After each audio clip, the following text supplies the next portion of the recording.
The needle hit her skin before she even understood what was happening. 1 second, Mara Donovan was walking to her car in the parking garage beneath St. Anthony's Hospital, sneakers squeaking on wet concrete, a lukewarm coffee in one hand and 12 hours of a double shift behind her. The next second, a black SUV rolled up silent as a shadow, a door swung open, and a hand closed around her wrist like a steel trap. She didn't scream. She bit. She felt her teeth connect with skin, tasted copper, heard a man grunt something vicious in Italian. Cazzo. And then the needle slid in just below her collarbone, and the parking garage tilted sideways, and the coffee cup hit the ground in a slow-motion explosion she didn't have time to watch. The last thing she saw before the world went black was a pair of eyes watching her from the back seat of the SUV. Dark. Still. Completely, without apology. The first thing she heard when she woke up was opera. Mara didn't open her eyes right away. 12 years of nursing had trained her body to assess before it reacted.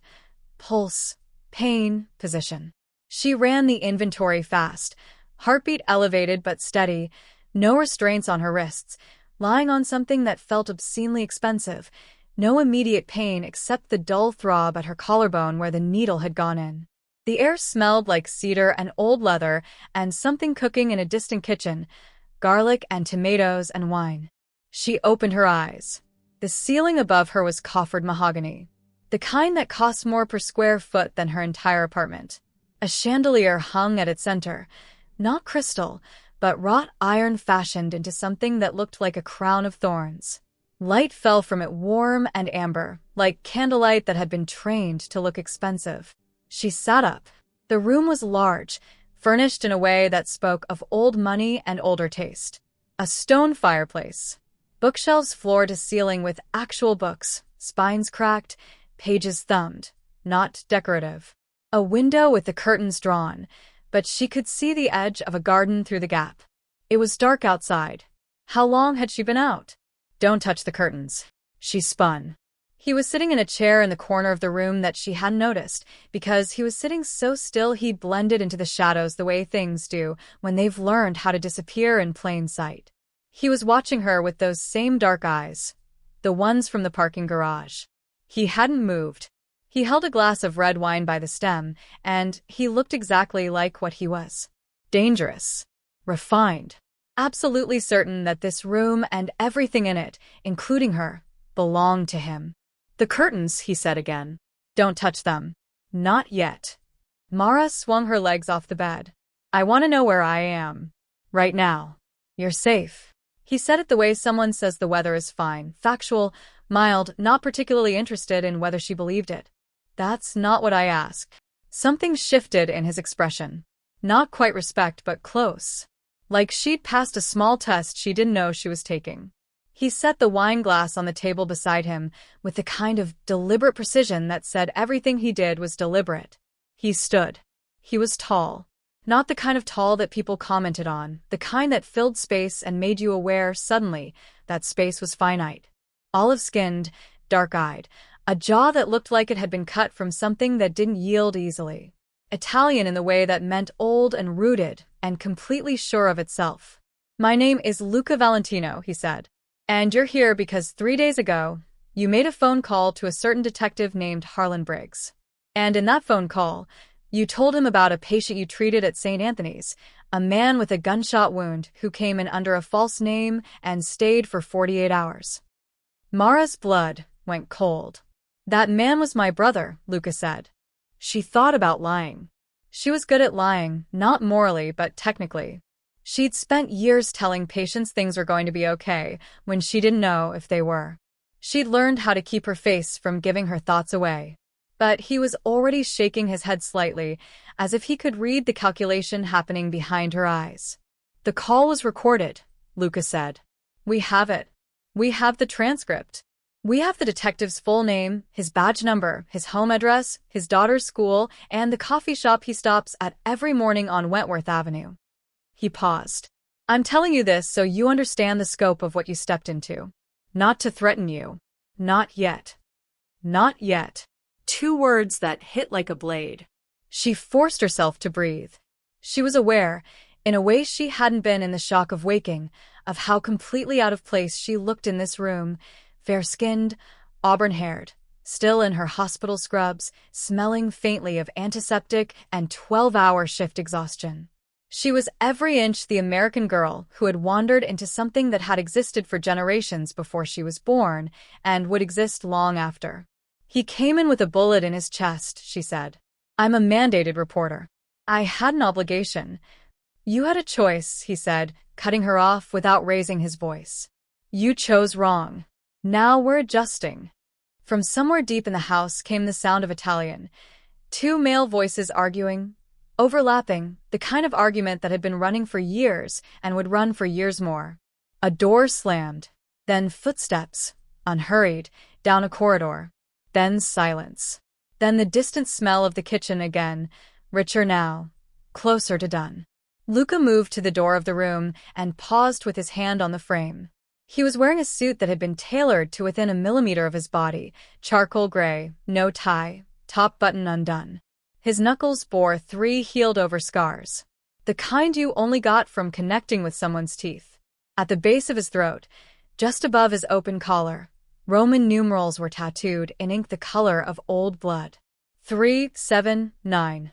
"My family is having dinner in 1 hour," he said. "You'll eat with us." "I'll do no such." "You'll eat with us," he repeated. Not louder, just slower. And somehow that was worse. "Because the alternative is eating alone in this room while we discuss what to do with you without your input. You're smarter than that, Ms. Donovan. I read your file." That froze her solid. "My file. Bachelor of Science, Johns Hopkins. 12 years in critical care. 2 commendations from the hospital board. 1 formal complaint, Dr. Renz's department, 2021, which you won. You live alone. You have a younger sister in Portland who you send money to every month even though you make $61,000 a year." He didn't blink. "I like to know who I'm dealing with." The room felt 3 degrees colder. "You'll want to wash your face," he said. "First door on the right. And Ms. Donovan." He glanced back at her over his shoulder, and there was something in his expression that might have been in another life, in another man, something like consideration. "Don't try the window. The drop is 40 feet, and I'd rather not begin this arrangement with your legs broken." He left. She stared at the door for exactly 4 seconds. Then she went to the window and looked. 43 feet, if she was being precise. Stone terrace below. Garden beyond that, and a wall she couldn't see the top of in the dark. She went to wash her face. The dining room was the size of her entire floor at St. Anthony's. The table sat 12, though only 6 places were set tonight. Candles down the center. Real wax, burning, dripping onto silver holders. The plates were cream-colored with a gold crest along the rim. Portraits on the walls, oil-painted, severe, dark-eyed Italian men and women across generations, all of them wearing expressions that said they had never in their lives been inconvenienced and had no plans to start. The men were already seated when a woman Mara hadn't expected led her in. "I'm Elena," the woman said. She was 70 at least, small and dense as an oak knot, wearing black as if she'd never in her life considered another color. Italian, clearly olive-skinned, sharp dark eyes, white hair pulled back with a severity that was somehow elegant. She looked at Mara the way a jeweler looks at a stone of uncertain provenance, assessing, not unkind. "Sit beside me. Don't speak until spoken to. Don't ask about business. Don't refuse food." "I'm not," Mara started. "I know what you are," Elena said. "Seat." There were 4 men at the table besides Luca. One was in his late 50s with silver at his temples and the hard, flat eyes of someone who had stopped feeling the weight of his decisions a very long time ago. He sat at the head of the table, olive-skinned, weathered, compact, built like a man who had spent his entire life being immovable. He sat at the head of the table. Luca was to his left. The chair to his right was conspicuously empty. Across from Luca sat 2 men who shared enough of his bone structure to be brothers, one older, maybe 38, olive-skinned and harder-featured, watching her arrival with barely concealed hostility, one younger, mid-20s, the same Italian coloring but lighter energy, warm brown eyes watching her with something more like genuine curiosity. At the far end sat a man in a suit that was slightly less perfect than the others, which told her he occupied a slightly lower rank. File that away. File all of it away. Senior Valentino. Luca addressed the man at the head. This is Mara Donovan, the nurse. The man at the head of the table looked at her. Just looked. It lasted perhaps 4 seconds, and it was the most comprehensively reviewed she'd ever felt in her life. He looked at her and she understood, viscerally, that this man had made life-and-death decisions about people across a table before and had eaten his dinner afterward without losing his appetite. Sit, said Don Aldo Valentino. And somehow it was even more final when he said it. She sat. The food came. A woman roughly Mara's age, Italian, dark-haired, something practiced and cautious in the way she moved around the men, served in silence. Antipasto. Bread. Wine poured without asking. Then pasta that smelled like something out of a memory she didn't have, rich and thick and impossible to ignore.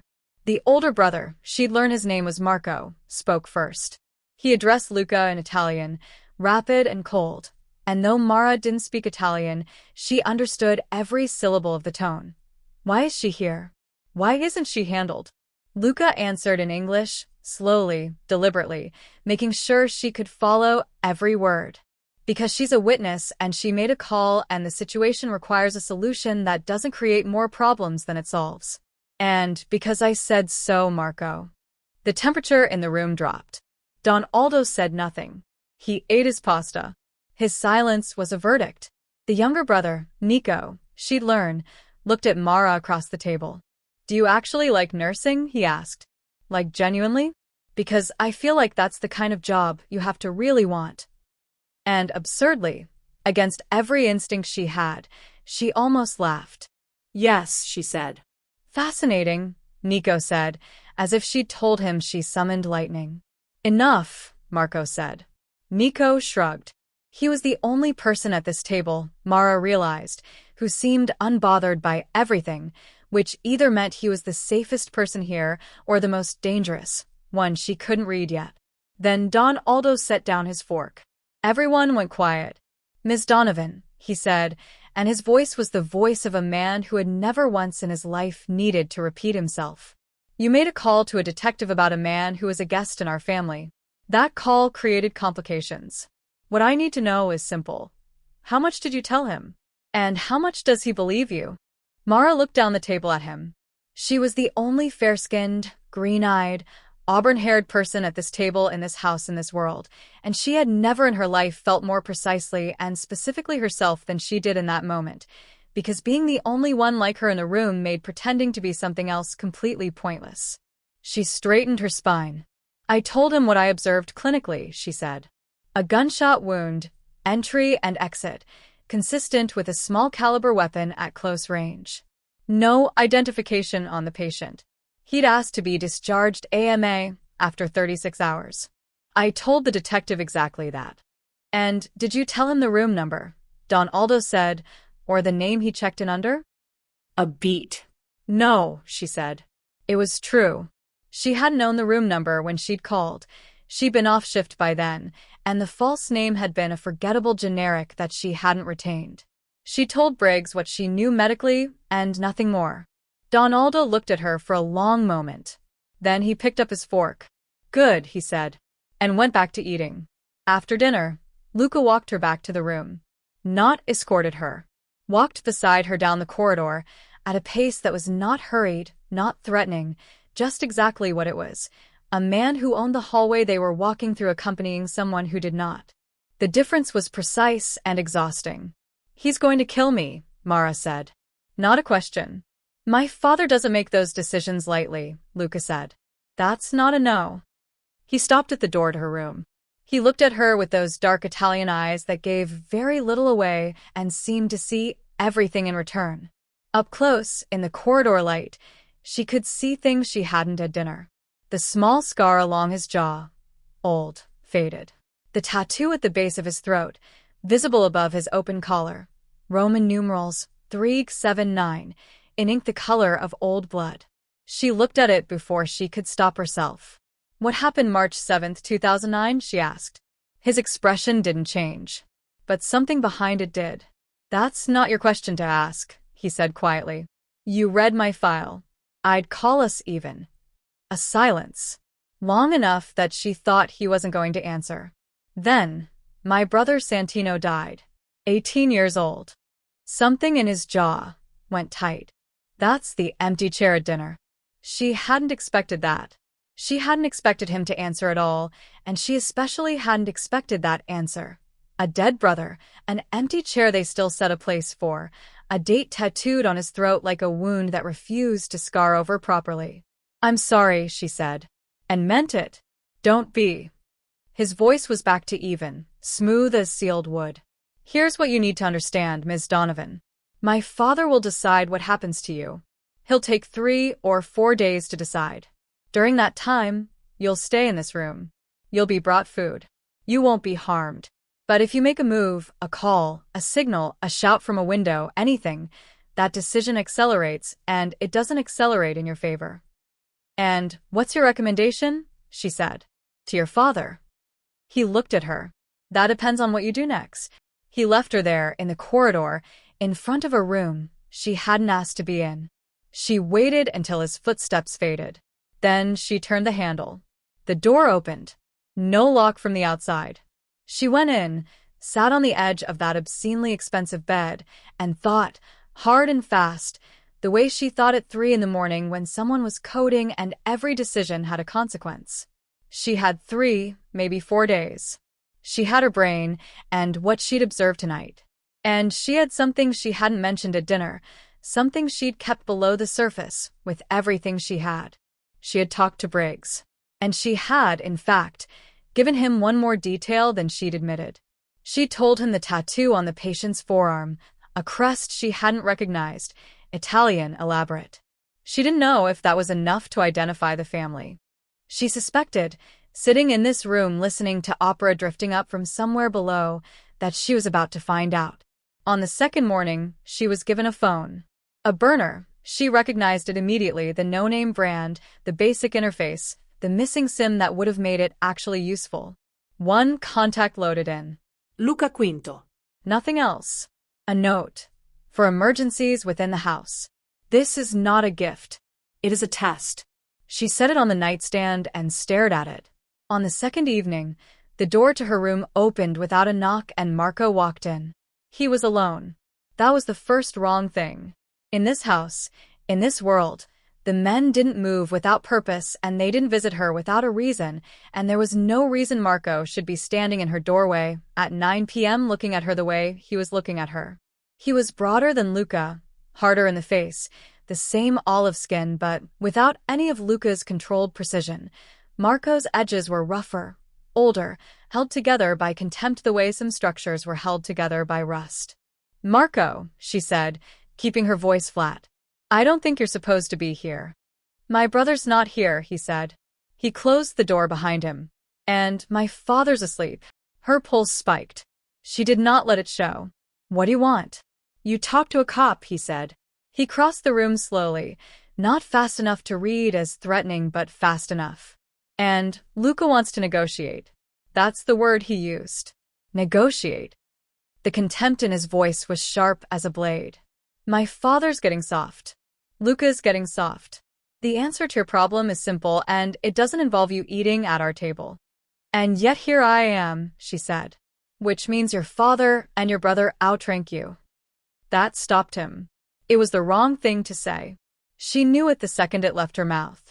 She watched his face rearrange itself from contempt into something colder and slower. He reached her in 3 steps and grabbed her arm just above the elbow, not enough to bruise, enough to remind her that the equation in this room was not equal. You think this is a joke, he said quietly. You think because Luca finds you interesting you're safe? Women like you don't walk out of houses like this. The only question is when. The phone was on the nightstand 2 feet away. She didn't think.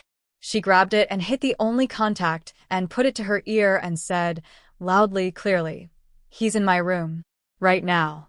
The longest 3 seconds of her life. Then Luca's voice, on the first ring, already moving, she could hear it in the quality of his breathing. Where?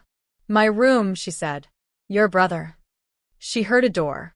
She heard footsteps already fast and then faster, and then the door to her room opened, and Luca was there.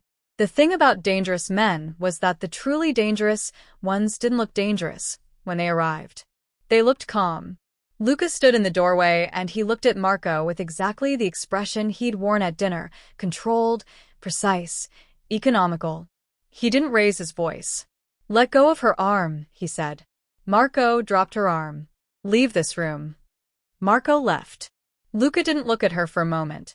He stood in the doorway and she watched something happening behind his eyes, a calculation, a decision, something being sealed. Then he crossed the room and stood in front of her and looked at her arm where Marco had held it. The marks were already fading. He didn't touch them. He looked at them, and she watched his jaw tighten once. He won't do that again, he said. How do you know? Because I'm going to have a conversation with him, he said, and in this family, when I have that kind of conversation, it doesn't need to happen twice. A beat. Thank you, she said. She hadn't planned to say it. It came out anyway. He looked at her. And for just a fraction of a second, in the space between one breath and the next, something moved through his expression that wasn't calculation or control or assessment. Something older and rawer than any of that. Then it was gone. Don't thank me, he said. You used the phone correctly. That's all. He left. She sat on the edge of the bed and listened to the sound of Italian, rapid and furious, from somewhere down the hall. She couldn't hear the words. She could hear everything else. Let me stop you right here, because if you're still watching, you already feel it. The thing the story is about isn't the mafia. It's that moment when the most dangerous person in the room is also the only one standing between you and something worse. We've all felt that. Someone who should be the threat ends up being the shelter. If this is already under your skin, subscribe. Because this story gets darker and richer and more impossible from here, and you need to see where it goes. By day 3, the rules had changed. Mara was no longer confined to the room. She had access to the ground floor of the house, the library, the kitchen when it wasn't being used for preparation, the garden during daylight hours if Luca or Nico was present. The restriction wasn't announced formally. It revealed itself, the way all rules in this world revealed themselves, through the presence or absence of obstacles. Guards who had previously been planted outside her door were now positioned at the exterior exits. The doors didn't lock anymore. The windows still had a 40-foot drop. Don Aldo had not yet made his decision. She could feel the family waiting for it like pressure building before a storm. In the meantime, Luca had apparently decided that his best intelligence on her would come from proximity. He found reasons to occupy the same space as she did. The first morning of her expanded access, she found him in the library at 7 a.m. with a cup of espresso and 4 open financial reports spread across the reading table. He glanced up when she entered, assessed her presence, and returned to the reports without a word. She took a book from the shelves, biography, a former Secretary of State, something she'd never usually read, and sat in a chair on the opposite side of the room and read it until the words stopped meaning anything because she was too aware of him working 12 feet away. She was aware of the contrast, too, in the quiet of the library, her fair skin and auburn hair against the dark wood and leather of the room, the way everything in this house was built for people who looked like him, and she was a variable no one had designed the room to accommodate. She thought he probably noticed it too. She thought, from the way his eyes tracked her when she moved, that he noticed everything. At 9, he said, "You're not reading." "I am." "You're on page 7. You've been on page 7 for 45 minutes. She put the book down. "What do you actually want from me?" He looked up properly this time. "Right now? Nothing. I'm working." "Then why am I here? What's the plan?" "Your father makes a decision and either I go home or I don't. And in the meantime you observe me?" "Why?" "Because understanding you," he said, with the same measured patience, "is the most useful thing I can do before my father's decision. If I understand you, I can argue for the right outcome more effectively." She went very still. "You're arguing for me?" He looked at her steadily.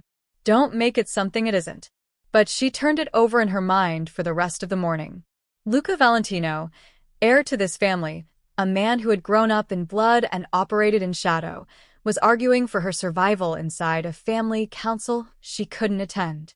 She didn't know what to do with that. She didn't know if it was kindness or strategy or something in between that didn't have a name yet. At noon, Elena came to the library and told Luca he was needed. He stood, gathered his reports with efficient precision, and paused at the door. "There's a doctor's kit in the second kitchen cabinet on the left," he said, without looking back. "In case you needed it. For your arm." He was gone before she could answer. She went to the kitchen. The kit was exactly where he'd said. The mark on her arm from Marco had already faded. But she stood there with the kit in her hands and felt, for the first time since the parking garage, something she hadn't expected to feel in this house. Scene. Nico found her in the garden that afternoon. He dropped onto the stone bench beside her without ceremony, eating an apple he'd apparently brought for this express purpose, and said, "My brother likes you." "Your brother is managing a problem," she said. "Sure," Nico said easily. "But he also likes you." Those aren't mutually exclusive with Luca. Actually, they kind of have to coexist. He's allergic to liking people who aren't also useful. It's a whole thing. He took a bite. "You're the first person in 3 years he's let in the library while he's working." She looked at him. He was younger than his brothers, lighter built, the same olive skin and dark hair, but with an ease in his body that his brothers didn't have, like the family's gravity hadn't fully claimed him yet. She didn't entirely trust that ease. She'd learned in 4 days that ease in this house was either genuine or extremely well-maintained, and she couldn't yet tell which version Nico was. "You're doing this on purpose," she said. "Doing what?" "Making me feel like I belong here. Making me feel like this is normal. It's a technique." Nico considered that. He seemed genuinely unbothered by the accusation. "Maybe," he said. "Or maybe I'm just bored, and you're the most interesting thing that's happened in this house since Marco broke his hand on the gate in 2022 and refused to see a doctor for 6 days out of spite." He gestured vaguely. "You know what Luca does when he's not being the family's primary problem solver? He reads. He runs. He sends money to about 11 different charities under shell corporations, so no one knows it's him. He can cook, actually, don't tell Marco. He makes this agnolotti that would make you actually cry." He paused. "He hasn't cooked for anyone in 3 years. Since Chiara." "Who's Chiara?" Nico's face went carefully neutral, which told her everything about how loaded the name was. "Someone he cared about," he said. "She made a choice. It went badly." "How badly?" "Badly enough that he didn't eat for 4 days and no one mentioned her name again." A silence. The garden was full of late afternoon light slanting through something that had been planted with extraordinary care. Rosemary, she noticed, and lavender and basil, Italian herbs mixed into the formal planting like small acts of homesickness. Someone had tended this garden for years. With love. "Who planted this?" she asked. Nico looked at it. His face did something she hadn't seen it do before. Went soft, went private. "My mother," he said. "She died when I was 9. But Rosa, the housekeeper, she keeps it the way Mama left it. The empire. The blood oaths. The men with guns at every exit. And also, a garden kept the way a dead woman left it. A chair set a dinner for a dead boy." "I'm sorry," she said. "About your mother. And about Santino." Nico ate the last of his apple. "You know about Santino?" "Luca told me." Something moved through Nico's expression. Surprise, and then something more complicated. Something that looked almost like relief. "He doesn't tell people about Santino," he said quietly. "I noticed." Nico stood. He looked down at her, a young Italian man who had grown up with all of this and somehow still had warmth left, with an expression that was more serious than she'd expected from him. "For what it's worth," he said, "I'd like you to not get killed. I don't say that for everyone. I said it for the last stray cat Rosa brought in. But that's it." He almost smiled. That cat got to stay. He left her in the garden. She sat with the rosemary smell rising around her and tried very hard to remember that this family had taken her from a parking garage with a needle and that the odds were still, currently, against her walking out of here under her own power. She tried very hard to remember that. It was getting harder. On day 4, everything changed. She was in the library when she heard it. Vehicles arriving, not the usual quiet rotation of the family's cars, but multiple, fast, pulling up outside the compound in a way that had every guard in the house immediately on high alert. She heard the shift in the building's energy before she heard a word of explanation. Doors opening and closing quickly, footsteps with purpose, the sound of Italian spoken rapid and low. She moved to the library door. A guard outside it, not her usual one, a different man she didn't recognize, harder and more tense. Put a hand up. Inside, he said. Now. What's happening? Inside. She stepped back. The guard closed the door. She went to the window and saw, between the drapes, 3 black cars in the driveway and men climbing out of them she'd never seen before. Different. Something in the cut of their clothes, the way they stood, Italian clearly, but the wrong kind of Italian. Not this family's Italian. A rival family. Even she could read that. Don Aldo himself came out to meet them on the steps with Marco at his shoulder and his face arranged into something that was officially welcoming and functionally nothing of the sort. She pressed herself against the wall beside the window and watched. She couldn't hear the conversation, but she could read the body language. The rival family's head, a man in his 60s with a gray suit and a posture that carried its own warning, was gesturing, expanding his space. Don Aldo's posture was receiving without yielding, shoulders back, feet planted, listening in a way that gave nothing away. Then Luca came out. He came out and stood beside his father, and she watched the rival man's attention shift to him. Watched something pass between them, recognition, assessment, the complex language of men who knew each other's capabilities and were simultaneously measuring and warning. She watched Luca's jaw. She'd learned it in 4 days. That jaw was the only place he lost his composure, and only in microexpressions, only if you were looking. He was holding himself, very still. Very, very still. The kind of still that was the opposite of calm. 20 minutes later, the cars left. She heard the house breathe out. Then Luca was in the library doorway, and he looked at her without preamble. The gallows, he said. A rival family. They've been under pressure from the federal investigation that got sparked by her call to Briggs. He let that land.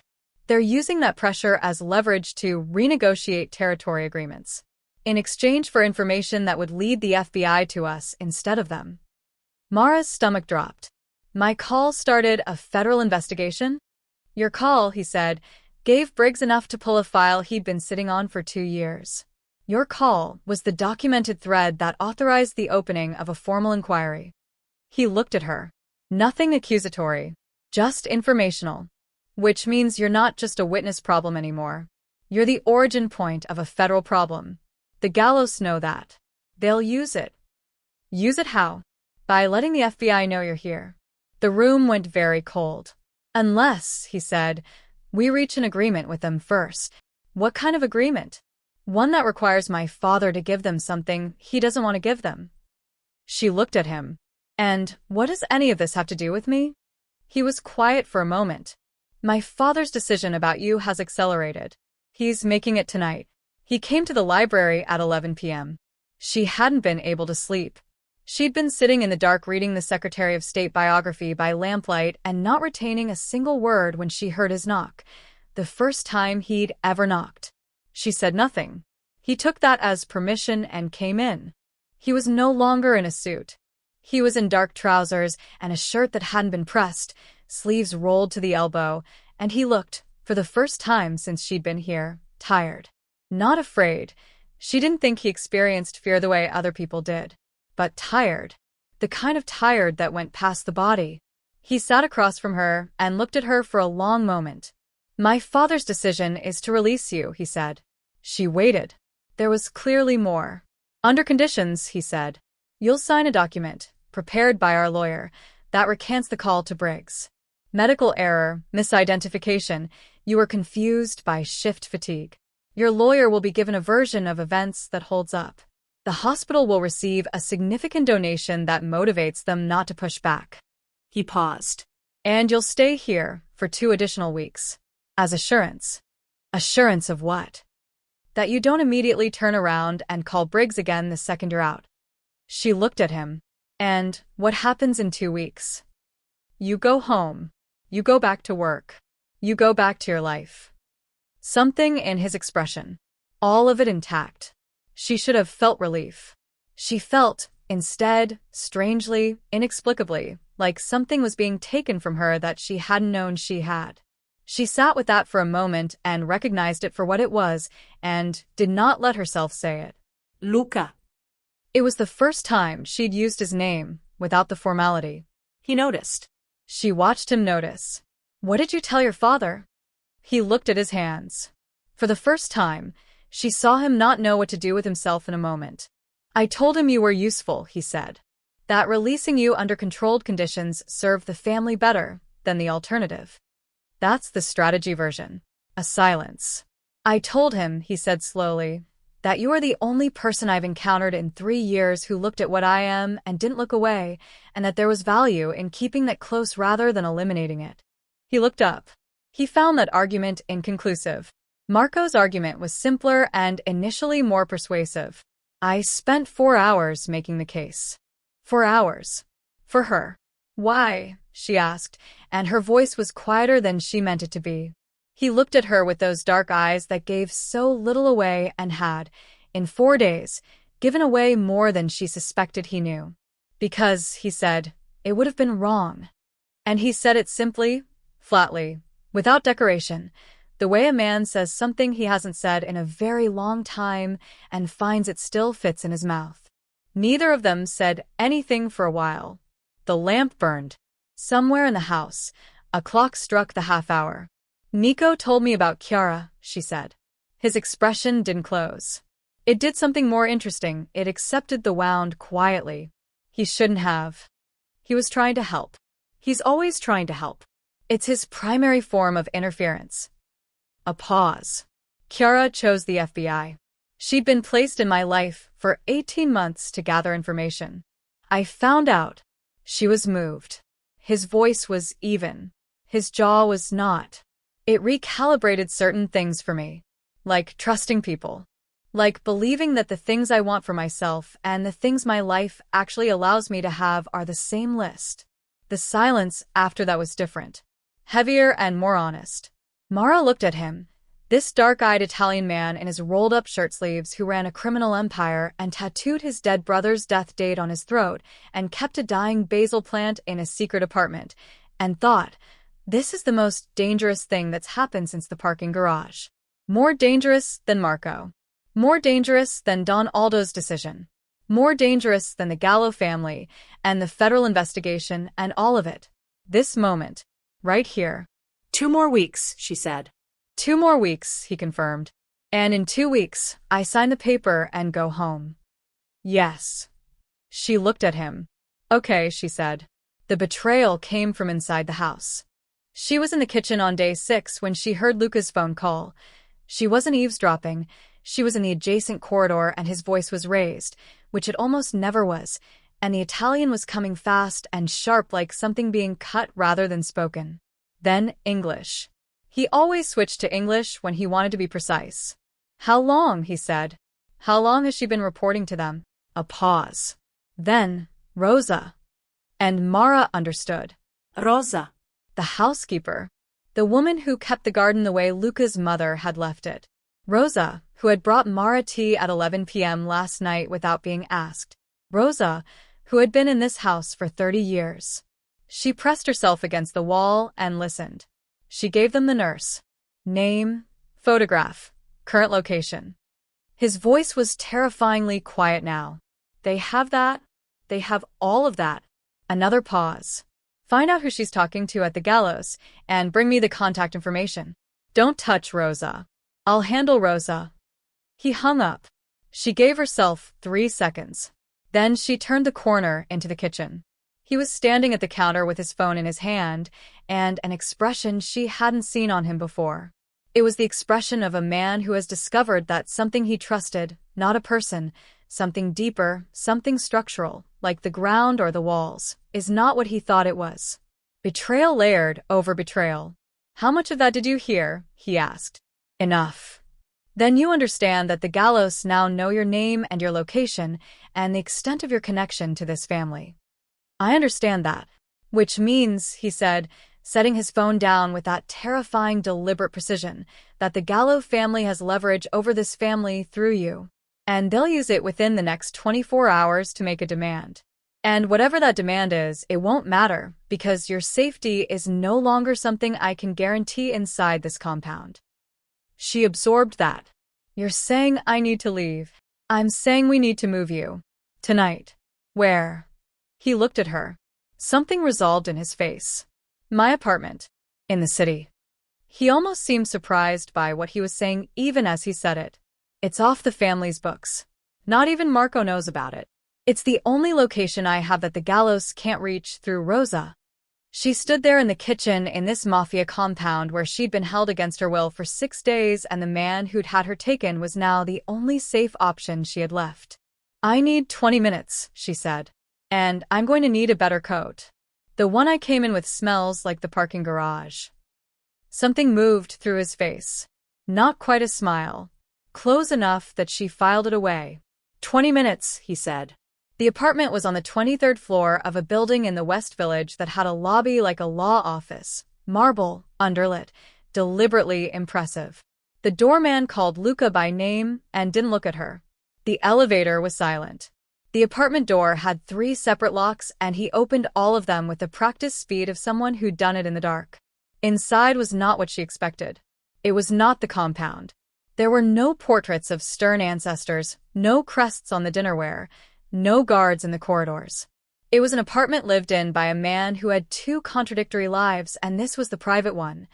Books stacked on every surface, a kitchen that was clearly and recently used, running shoes by the door, a telescope on the balcony pointed at the city, and on the kitchen counter, a single dying basil plant that someone had been trying very earnestly to keep alive and losing the battle. She looked at the basil plant. She looked at him. It came with the apartment, he said. It didn't. He set down the bag he'd brought and didn't argue further. She found the kitchen and the cabinet under the sink and repotted the basil in a larger container with soil she located in the cabinet above the refrigerator, which was where she'd have kept it too if she were someone who kept soil in kitchen cabinets, which she wasn't, but apparently he was. He watched her do it from the kitchen doorway. He said nothing for a long time.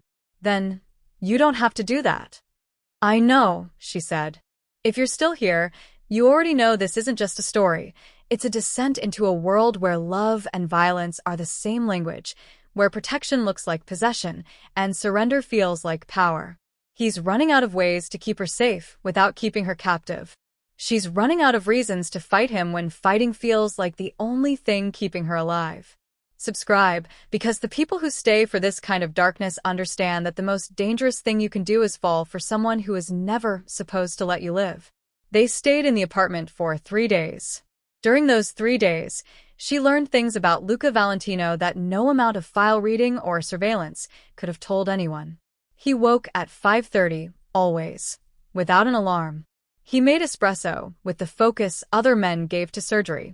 He read the news in 3 different languages, English, Italian, Spanish, on his laptop while he drank it, and he underlined things in physical newspapers with a fountain pen like a man 50 years older than he was. He went for a run at 6 and returned at 7:15 looking like the run had been a punishment he'd chosen for himself. He worked in silence that was total and somehow also loud. She'd learned to read the quality of his silences, the way they compressed or expanded depending on what he was thinking. He cooked dinner on the second night. Agnolotti, exactly as Nico had promised. Fresh pasta, which he made himself, which she watched with undisguised fascination because the image of this olive-skinned Italian man, who had probably personally arranged violence against people who'd crossed his family, rolling pasta dough with a pin on his kitchen counter with flour dusting his forearms, was almost too much to process. Where did you learn that? She asked. My mother. She didn't push further. She sat on the kitchen counter and watched, and he let her watch, which was its own kind of intimacy. Tell me something true, she said at one point. He paused in his rolling. What kind of something? Something you've never told a woman you've let watch you cook pasta. His hands resumed their motion. I would have left, he said, years ago. If Santino hadn't died. I had a place. Columbia Law School. I deferred the year Santino was killed, and then the family needed me, and I deferred again, and eventually the deferment became a different kind of life. He said it the way someone describes a weather system, factual, unglamorous. I don't say that for sympathy. I chose every step. But it's the thing I've never said out loud, so. She sat with that. You wanted to be a lawyer. I wanted to be a prosecutor. The ghost of something in his voice. The irony of that is not lost on me. She almost laughed. She did laugh, quietly, and he looked at her. This fair-skinned American woman sitting on his kitchen counter laughing in a way that was completely unguarded, and something in his face opened very slightly, like a window on a floor that was otherwise sealed. They ate at the kitchen table with the repotted basil between them, and he poured wine, and they talked for 3 hours about things that had nothing to do with the family, or the gallows, or the federal investigation, or any of it, about her sister in Portland, about a book he'd read twice, about the particular cruelty of ICU shifts, about whether the city looked better at 2 a.m. or 5 a.m., about what it meant to be responsible for other people's lives. She went to sleep in the guest room that night with the city sounds below and the full, disorienting knowledge that somewhere between the parking garage and the basil plant, something had happened inside her chest that she had no clinical term for and no safe way to manage. On the third morning, his phone went. He took it in the other room and came back 5 minutes later looking like a different person, or rather, looking like the person he usually was, the one she'd been allowed to forget for 3 days. Marco's been taken, he said. She stood up immediately. What? The gallows. Last night. He was coming out of a restaurant in Midtown. They have him. His voice was controlled, but she could see what it cost him. Marco, who had come to her room in the dark, Marco who had wanted her dead, Marco was still his brother. The grip of that kind of love was not conditional on character. What do they want? They want a meeting. Tonight. Neutral location. He was already moving, already pulling up contacts on his phone, already restructuring. They'll release Marco after the meeting. That's what they're saying. And what's the meeting about? He stopped. He looked at her.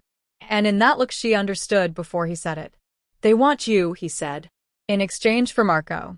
They want to use you as their documented proof, their witness for the federal case. Your testimony, your name on an affidavit, your cooperation with the investigation. In exchange for Marco, and for leaving this family's operations alone while the gallows rivals take the heat. Use me as a witness against your family. Yes. She sat down. She put her hands flat on the table because they needed somewhere to be. She looked at those hands for a moment, fair-skinned, steady, a nurse's hands that had held people in their worst moments, and thought about what those hands were being asked to do now. And if I say yes, she said. If I cooperate with the federal investigation, testify, give Briggs everything, Marco comes home, the gallows leave you alone, and I walk away.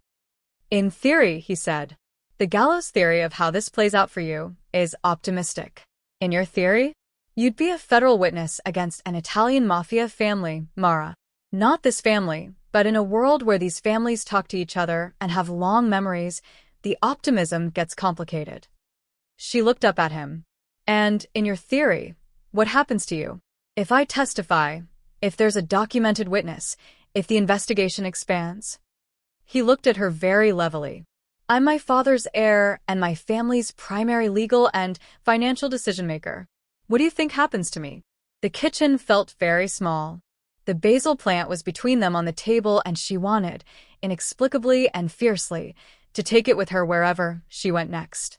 You could give them Marco yourself, she said quietly. If it came to that, save yourself. Something flashed across his face.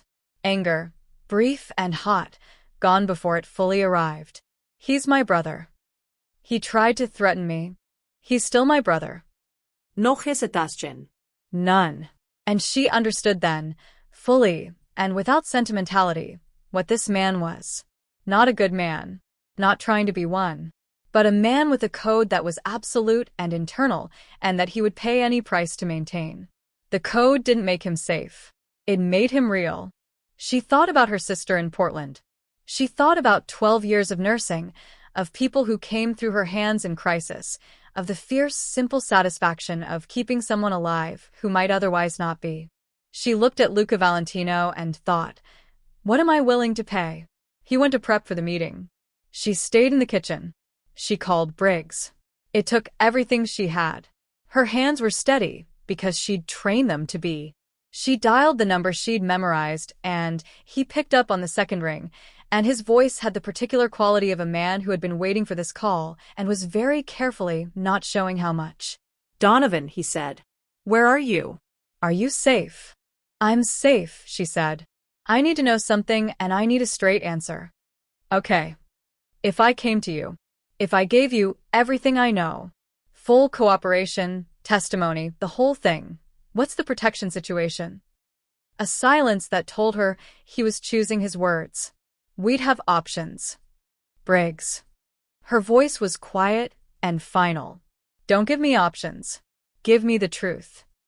A longer silence. It's complicated, he said. Witsec would be on the table for a credible organized crime witness. But the timeline, the hearing schedules, the time between cooperation and formal protection. There's a gap, she said. There's a gap, he confirmed. Mara, if you're with the Valentinos right now. I'm not, she said. I'm somewhere else. She paused. What I have, Briggs, what I actually have from this week, it's more than a tattoo on a gunshot wound. It's structure. Hierarchy. Names. Location of a compound. Meeting between families. I know things. If that's true, Briggs said carefully, then come in. Today. Now. She looked at the basil plant. She thought about a dead boy whose chair was set at dinner. She thought about a lawyer's application, deferred until it became a different kind of life. She thought about hands that knew how to make pasta and had also, she was certain, done things she would never ask about because she already knew. I need 2 days, she said. Mara. 2 days, Briggs. Then I'll decide. She hung up. She hadn't heard Luca come back. She turned from the kitchen counter, and he was in the doorway, and he was holding his phone at his side, and his expression was the most unreadable she'd ever seen it, which meant she couldn't tell how much he'd heard. She didn't look away. He crossed the kitchen and stood in front of her, not threatening, not grabbing her arm the way Marco had, not using any of the leverage his body or his world provided. He stood in front of her and looked at her, and she looked back at him. Dark eyes. Olive skin. The Roman numeral tattoo at his throat, that was the only visible evidence of something inside him she wasn't supposed to understand, and somehow did. How long have you been standing there? She said. Long enough. Then you heard. I heard enough. His voice was even. You called Briggs? Yes. From my apartment? Yes. The silence was different from all the other silences she'd catalogued. This one had weight and edges and something underneath it that wasn't anger or wasn't only anger. You said you needed 2 days, he said. I did. Why 2 days? She looked at him. Because I haven't decided yet. He went completely still.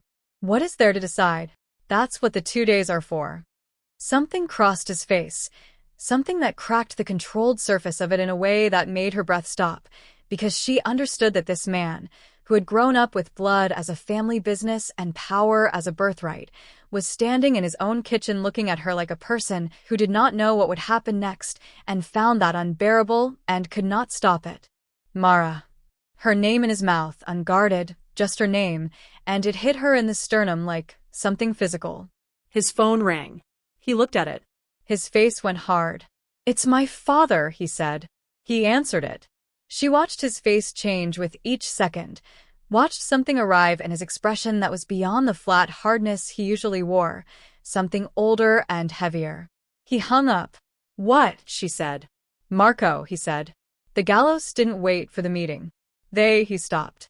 He put his hand on the counter beside her. Not touching her. Just needing something solid. Marco's in St. Anthony's, he said. They shot him. St. Anthony's. Her hospital. Her floor, in fact, critical care, where she would have been working right now if a needle hadn't changed everything 8 days ago. Luca Drove.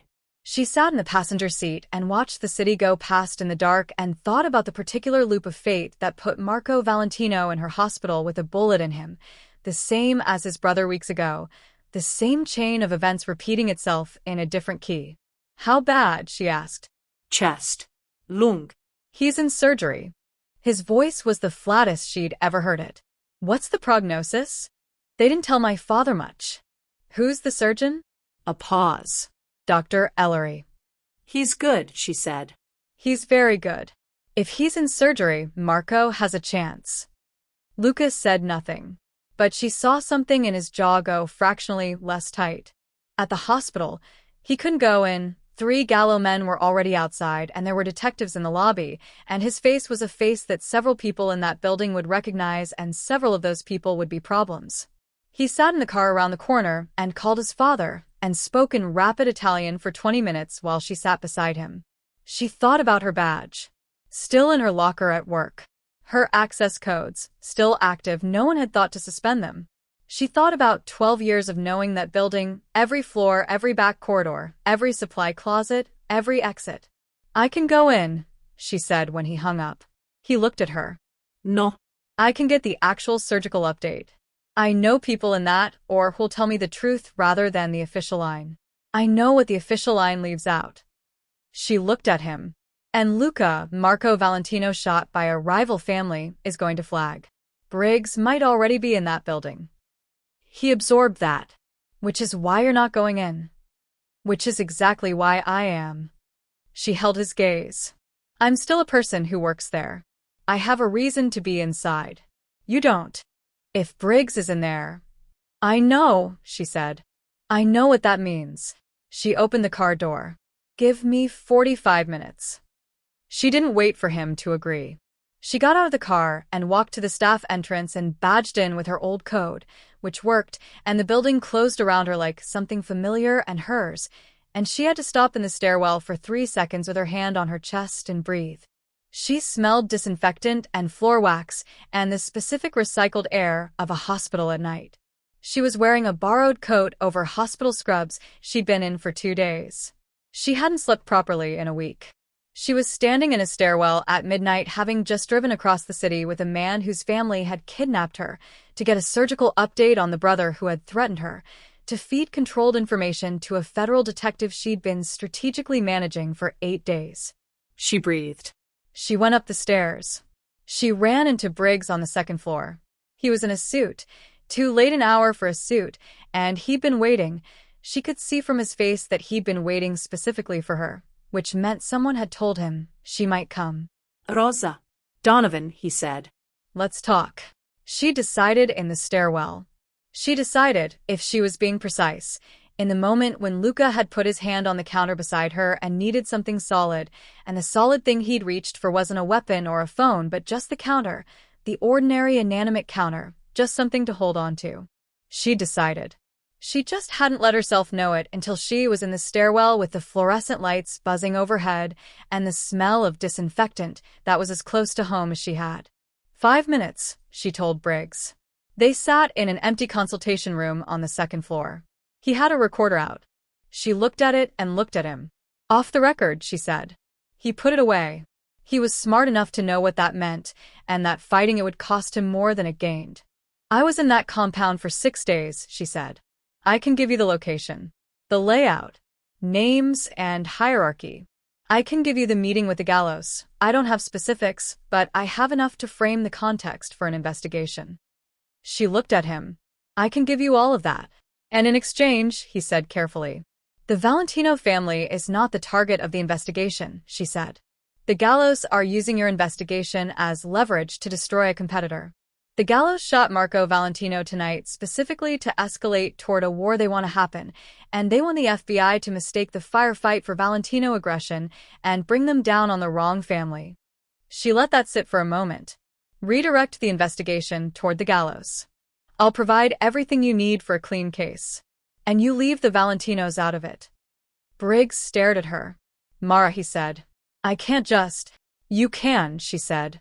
Because what I'm offering you is a solid case against a family that has been operating with FBI blind spots for 11 years. The gallows have been feeding your department misleading information since at least 2019.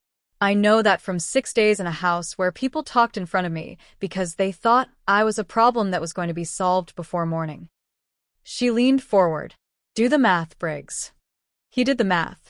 She watched him do it. I need something on the Valentinos too, he said. I need something I can take upstairs. You have a gunshot wound patient in your hospital, she said. Reported, documented, my name already on it. That's your paper trail. It goes as far as it goes and no further. She looked at him. That's my offer.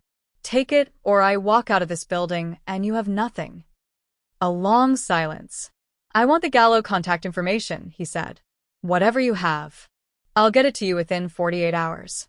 And the compound location. I'll write it out tonight. He leaned back. He looked at her with something between frustration and a deep professional respect that he was trying not to show. You know what's interesting, Donovan? You'd have made a hell of an attorney. She stood up. I'm a nurse, she said. We just have better instincts about when someone's not going to survive. She got Marco's surgical update from a colleague she trusted. Lung repair, clean margins, barring complication, he'd be in recovery by morning. And she texted it to Luca from a hospital phone because her personal phone was still wherever it had fallen in the parking garage 8 days ago, and walked out of the staff entrance into the night. He was parked in the same spot. She got in. Briggs was there, she said. I know. He'd seen them through the lobby windows, she realized. He'd sat in the car and watched and said nothing. Marco's going to be fine, she said. Dr. Ellery got the lung. He should be out of surgery in 2 hours. He absorbed that. His hands were on the steering wheel, and he was looking straight ahead. What did you tell Briggs? The minimum necessary to give him somewhere else to look. She looked at his profile in the streetlight, the sharp jaw, the scar, the Roman numerals just visible above his collar. The gallows. He'll build a case toward them. Your family is the collateral that gets your brother's hospital room documented, and that's as far as it goes. A silence. Mara. He said it the way he'd said it in the kitchen, just her name. He looked at her. Why? She held his gaze. Because it was right, she said. And she meant it the same way he'd meant it when he'd said the same thing. He looked at her for a long moment. Then he looked away. Then he looked back. And he reached across the console and put his hand over hers. That was all. No grand gesture, no declaration. Just his hand, warm, olive-skinned, scarred at the knuckles, over hers on the center console of a car parked outside a hospital at midnight. She turned her hand over. He threaded his fingers through hers. The next 48 hours moved fast. Aldo called a family council from which she was excluded but about which Luca briefed her afterward in full. A new thing, she understood, not standard practice, a decision that cost him something with Marco and some of the other men, but that he made, without apparent hesitation. She filed that away in the part of her where she kept things she was still figuring out how to hold. The Gallo contact information, Rosa's contact, the name Luca's investigation had surfaced. She compiled into a document and sent it to Briggs through a secure method that Luca arranged, which was both ironic and efficient, and they both knew it. She wrote out the compound location in enough detail to be useful and vague enough that it wouldn't read as insider knowledge. Briggs accepted it without pushing further. He was, she suspected, picking his battles. Marco came out of surgery clean. He was moved to a private room, not at St. Anthony's, at a facility the family used, off the books, and she was told, by Nico, who called her directly at 7 in the morning with obvious glee at having her number, that Marco had asked, from his recovery bed, who had gotten his surgical update. She'd been told he hadn't responded when he heard the answer. She didn't know what that meant. She suspected it was the most she was going to get from Marco Valentino in this life. Aldo called Luca on the second morning and spoke for 30 minutes. She was in the next room. She couldn't follow it in Italian. She could follow it in tone. The elder man's voice was lower than usual, slower, the particular cadence of a man saying something he had considered at length. Luca came in when it was done. He stood in the doorway of the kitchen where she'd been pretending to make coffee. He wants to meet with you, he said. She set down the coffee cup. Your father? Yes. When? Tonight. At the compound. He looked at her. You don't have to go. If I don't go, what does that say? That you have options. I do have options. She looked at him steadily. But I'll go. Don Aldo Valentino received her in the library. He was alone when they arrived.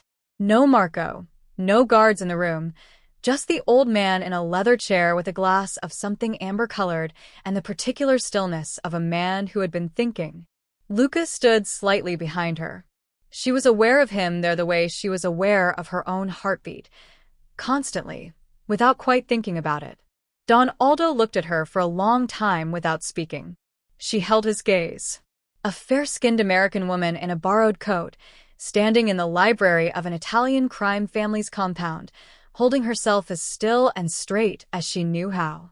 Then, my son tells me you could have destroyed us. I could have, she said. He tells me you chose differently. I did. Why? She thought about lying. She thought about the various diplomatic framings. Then she chose the only thing that had always worked for her, which was the direct and expensive truth.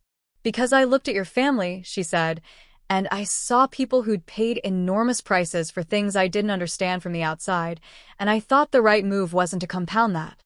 She paused. And because your son spent 4 hours arguing for my life to a room full of people who wanted a simpler solution. That seemed worth something. Don Aldo looked at Luca. Something passed between them. Old, wordless, the kind of communication that required decades of shared language. There will be consequences, Don Aldo said. The gallows will not fall quietly. The investigation will go somewhere even if it doesn't come here. There are chains of events already in motion. He looked back at her. You understand that your life has changed. I do, she said. Permanently. I understand. He was quiet for a moment. Then he said, Rosa was with us for 30 years. She was afraid.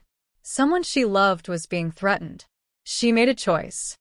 He said this without emotion, simply, the way he said most things. I am releasing her from our employ. She will not be harmed. Mara hadn't expected that. She looked at him. Fear is a reasonable motivator, Don Aldo said. I have chosen to remember that. He stood.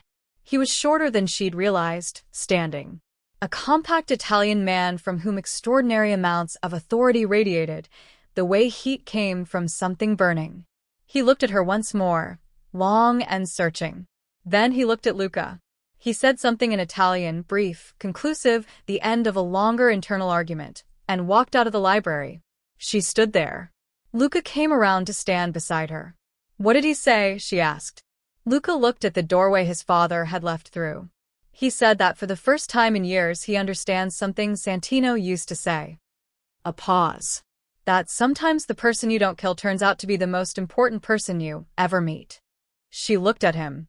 The library was quiet around them. Portraits watched them from the walls, dark-eyed Italian men and women who had held this family's history in their painted hands across generations. The smell of garlic came from the kitchen where dinner was being made. The empty chair was at the table again down the hall, set with a plate and a glass of water, and it would be set that way until the house fell. I need to go back to work, she said. I have a shift tomorrow. I know. This isn't, she stopped. Started again. I don't know what this is. No, he agreed. Neither do I. They stood in the library that smelled like old books and cedar and history, and neither of them said the thing that was true yet, because some truths needed more space than 8 days could hold.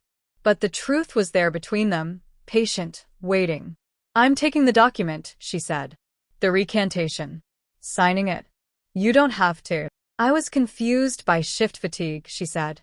It happens. I misidentified. She looked at him. I'd like to go home tonight. And I'd like a breath. To know where you are. Something in his face opened, all the way, for just a moment. Raw and real and entirely unmanaged. Then it gathered itself back, not closed, just contained. Held. Second contact in the phone, he said. The number's always on. She looked at the phone he'd given her. She'd kept it. She noticed he'd noticed. I'm adding you as an actual contact, she said. With your name. That's a security risk. Luca. She looked up at him. I know who you are. That ship has sailed. Something happened in his face that was, quietly, completely, the beginning of something she couldn't name yet. She thought it looked like the beginning of something neither of them had planned on, and both of them had somehow, despite everything, arrived at anyway. He walked her out. 3 weeks later, the FBI announced a series of raids on Gallo family operations in 3 states. The news covered it for a day and a half. Mara watched it on the TV in the break room between patients, eating a sandwich she'd been trying to finish for 40 minutes. Her colleagues talked around her about the arrests, the scope of it, the photographs of men being walked out of buildings in handcuffs. Her phone buzzed. Luca V, are you watching the news? She smiled at the phone in a break room at St. Anthony's Hospital in a way that her colleague Fatima noticed and raised an eyebrow about. She typed back, between patients. You? 3 dots. Then, making Agnolotti. There's enough for 2. She stared at that for a moment.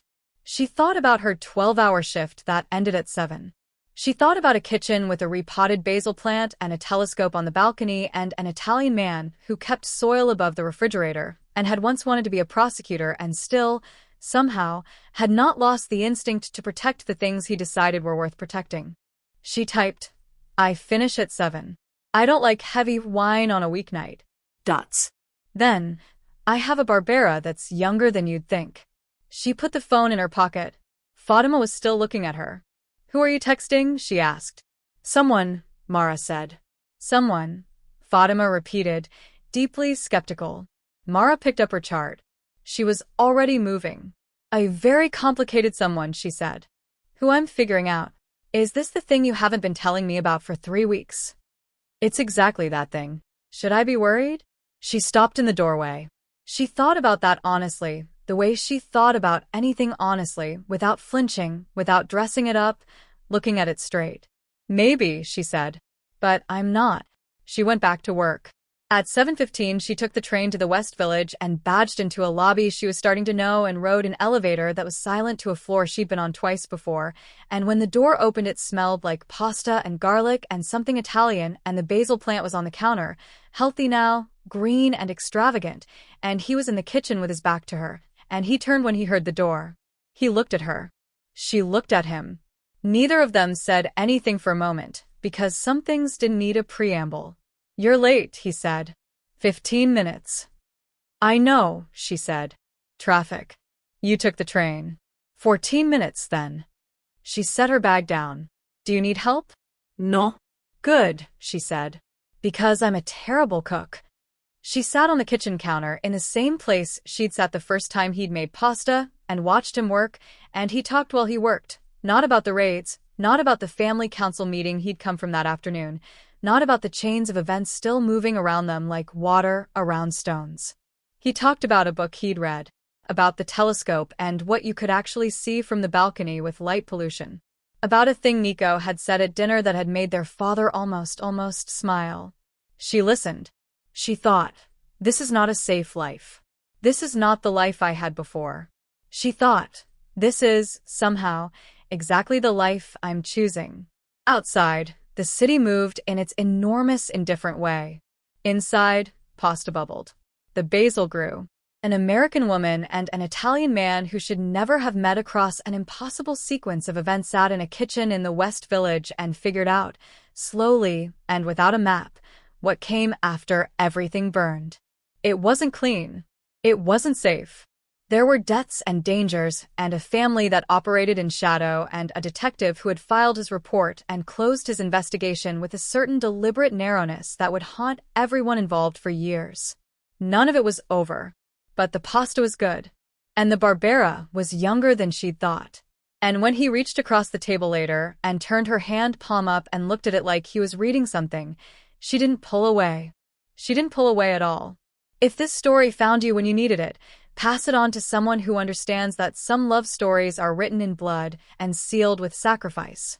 If you've ever been caught between the monster you should fear and the man you can't stop wanting, you belong here. Subscribe so these stories keep finding the people who need them. And if you want to know what happens next, if the gallows come back, if Marco ever says thank you, if Luca ever becomes the man he might have been and the man he actually is at the same time, tell me in the comments. Because in this world, nothing is ever truly over. And the most dangerous chapter? It hasn't started yet.